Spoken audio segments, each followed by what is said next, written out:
শান্ত হও, calm down, calm down. Hello everyone, welcome to my channel Let's Learn English.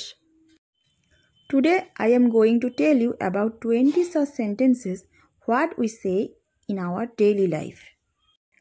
পা টেনে টেনে চলো না, খেতে এসো, বইগুলো গুছিয়ে রাখো। এই ধরনের বাংলা সেন্টেন্সগুলো সাধারণত আমরা আমাদের বাড়িতে বাচ্চাদের সঙ্গে বলে থাকি। এই বাক্যগুলো আমরা ইংরেজিতে কেমন বলবো সেইটা নিয়ে আমি এই ভিডিওতে আলোচনা করেছি। এখানে যে 20টি সেন্টেন্স রয়েছে সবগুলি ইম্পারেটিভ সেন্টেন্সের উদাহরণ। All the sentences are the examples of imperative sentence. So, please watch the video till the end. যদি ভিডিওটি ভালো লেগে থাকে তাহলে একটি লাইক করে দিবে এবং এইরকম আরও ভিডিও পেতে চ্যানেলটি সাবস্ক্রাইব করতে ভুলে যেও না। So let's begin. তাহলে শুরু করা যাক। দরজাটি বন্ধ করো।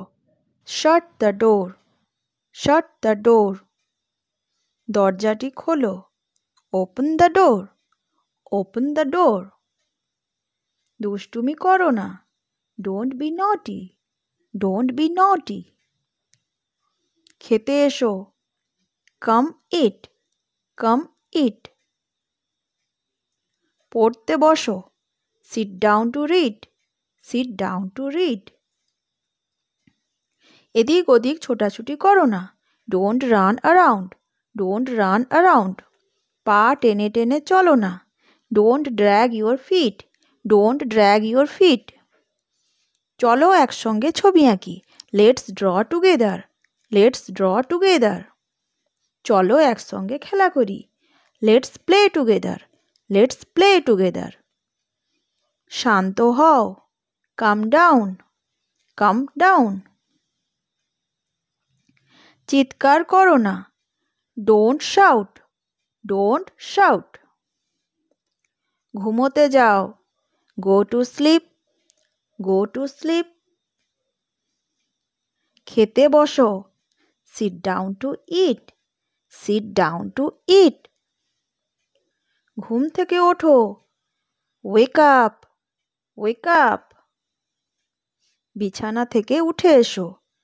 Gate out of bed, get out of bed. কিছুক্ষণ অপেক্ষা করো।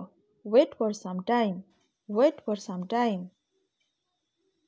বইগুলো গুছিয়ে রাখো। Arrange the books, arrange the books অথবা put the books away.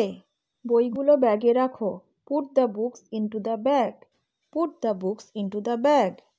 Routine দেখে বইগুলো ব্যাগে রাখো। Put the books into the bag after seeing the routine, put the books into the bag after seeing the routine. মন খারাপ করো না। Don't be upset, don't be upset. Thanks for watching.